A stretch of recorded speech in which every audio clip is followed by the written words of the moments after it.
Olá, meus queridos. É um prazer estar mais uma vez com vocês. Eu sou o professor Dr. Leonardo Finelli e estou aqui para dar sequência na nossa disciplina de tendências pedagógicas da pós-graduação em práticas pedagógicas oferecida pelo Instituto Federal do Norte de Minas Gerais.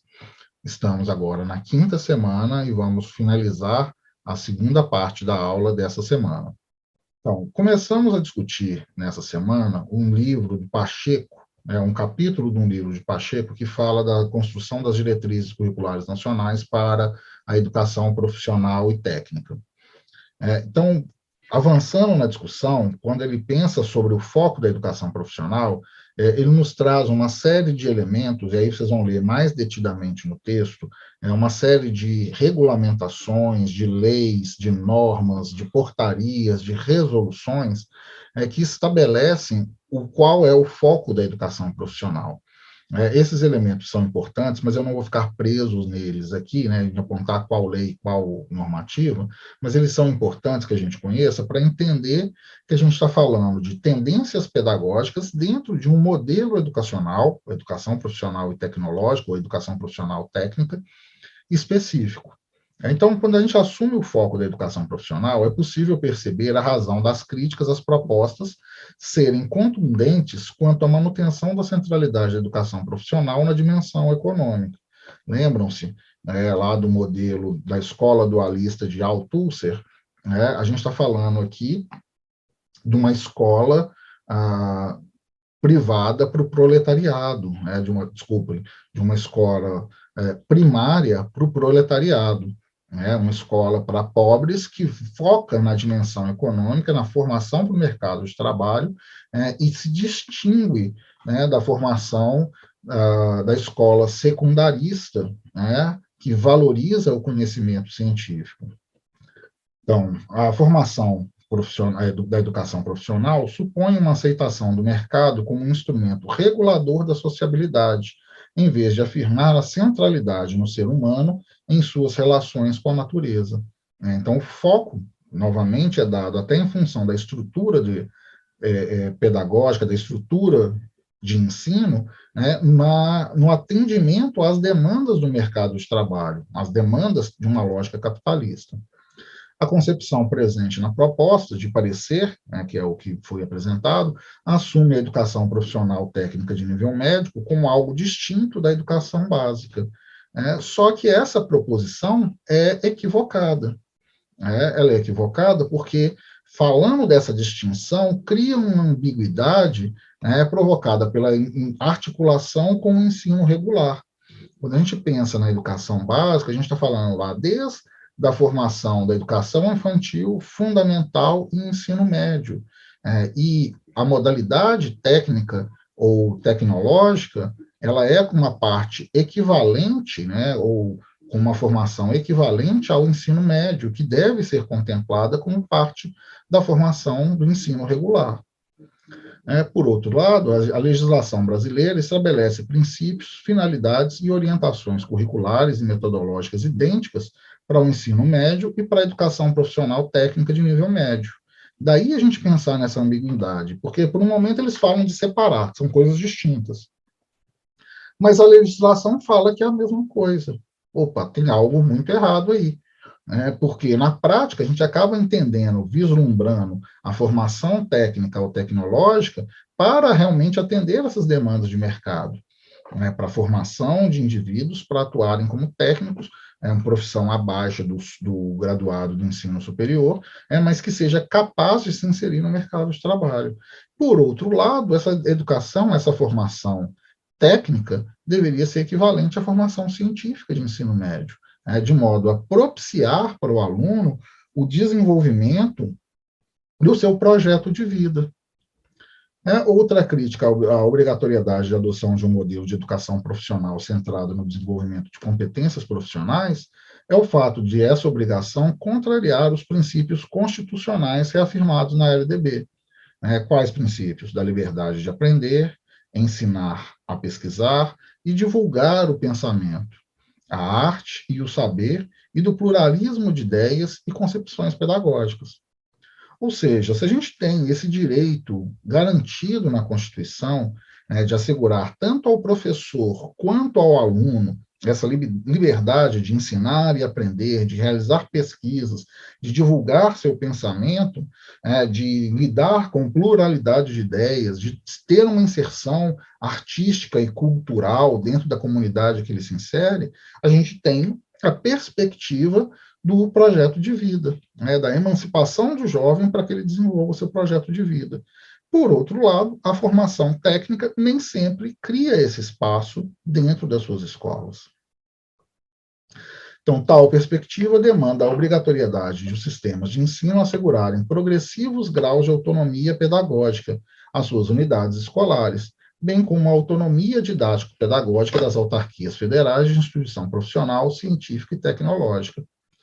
Via de regra, a gente vai ver formação técnica nos institutos federais e nos Cefetes, que funcionam como instituições com autonomia, em termos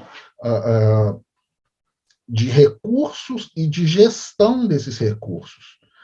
E isso cria a possibilidade de que essas instituições adotem progressivos graus de autonomia pedagógica para a construção dos projetos pedagógicos dos cursos técnicos que elas oferecem. A dificuldade é que os professores que adentraram nessas instituições, e daí a importância dessa formação, nem sempre conhecem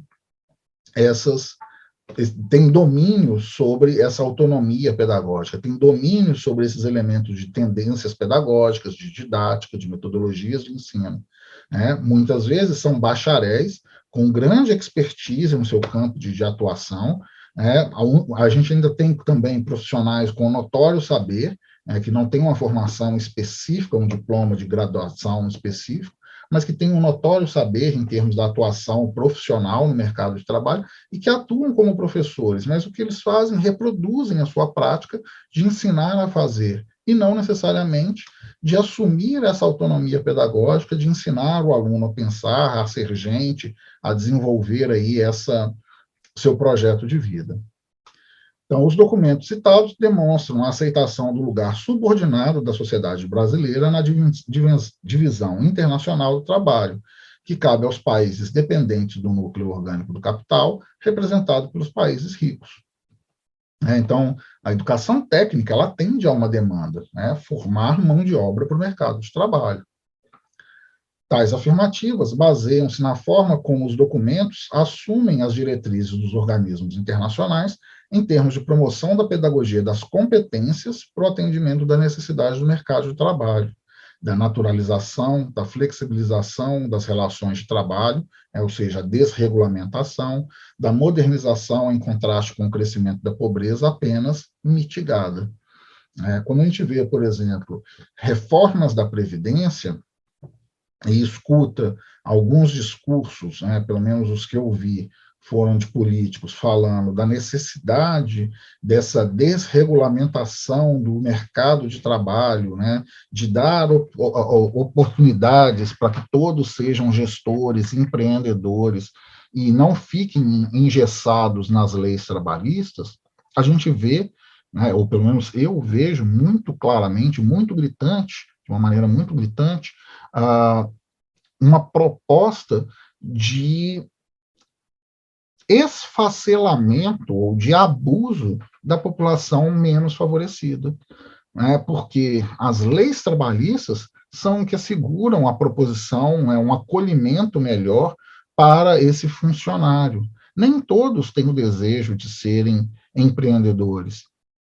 E aí, se a gente fala dessa flexibilização das relações de trabalho, com uma redução dos impactos aí, ou das responsabilidades associadas às leis trabalhistas, a gente vai ver um incremento de subempregos, de jovens que se formam no ensino técnico, por exemplo, mas poderia ser em qualquer nível de ensino, fundamental, médio ou superior, que vão atuar em subempregos em função dessa desregulamentação do mercado, assumindo aí um crescimento da pobreza que é somente mitigada por esses recursos. É fácil vocês vislumbrarem aí, quando vocês andam de Uber, transporte por aplicativo, condutores que têm formação profissional e que assumiram essa forma de subemprego para pagar as suas contas. E isso é um problema. Então, há uma disputa teórica baseada na concepção produtivista, né, a produção destrutiva, desviando-se dos problemas principal da socialização dos bens, ou seja, da distribuição da riqueza de bens materiais e sociais, né, como, por exemplo, a manutenção aí dos instrumentos de saúde, educação, cultura, habitação, segurança e previdência da população geral, que assegura, então, a todos uma vida digna e menos sofrida, uma perspectiva de futuro para os jovens e para as famílias de trabalhadores.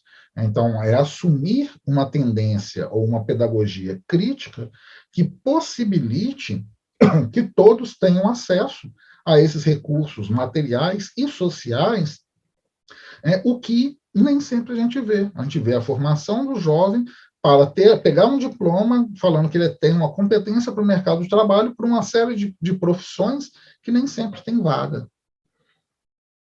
Os documentos normativos, então, balizados na lógica da separação entre educação básica e educação profissional e da sua submissão às finalidades educacionais às necessidades de modo de produção fundado na relação capital-trabalho, invisibiliza o processo de lutas travado nas 2 últimas décadas em torno da temática. Eu vou acrescentar aqui 3 décadas, porque esse texto é de 2012, se não me engano. Tá? Então, essas lutas, ele fala das 2 últimas décadas, então década de 90 e primeira década do século XXI, essas lutas resultaram em diversos documentos e discussões. Há no capítulo uma longa listagem desses documentos, dessas mudanças, de resoluções, de proposições, de regulamentações, etc. E, como eu disse no início, eu não vou ficar preso aqui, mas que, a partir delas, ou como consequência delas, importantes temáticas como o financiamento e a qualidade dos cursos técnicos, a formação e o perfil dos docentes para a educação profissional para populações do campo, populações indígenas, a relação da educação profissional com a educação ambiental e com a educação especial, entre outras, estão ausentes nas propostas de parecer e resolução em questão. Como a gente já avançou aí 10 anos daquele texto, a gente está agora nesse espaço de uma pós-graduação que oferece exatamente parte dessa formação, que não era contemplada no passado. A formação aí para a qualidade dos cursos técnicos, a formação para o perfil dos docentes da educação profissional, e não só da educação profissional, mas também que acolha essas maneiras de pensar a pedagogia, no caso, dentro das tendências pedagógicas, de modo a criar melhores possibilidades para aqueles alunos que ali adentram. É isso. Com isso, eu fecho essa aula da 5ª semana, e em breve nós nos encontramos na 6ª e última semana do nosso curso. Um grande abraço, e lembrem-se de trazer suas anotações, suas dúvidas para os fóruns e webinários.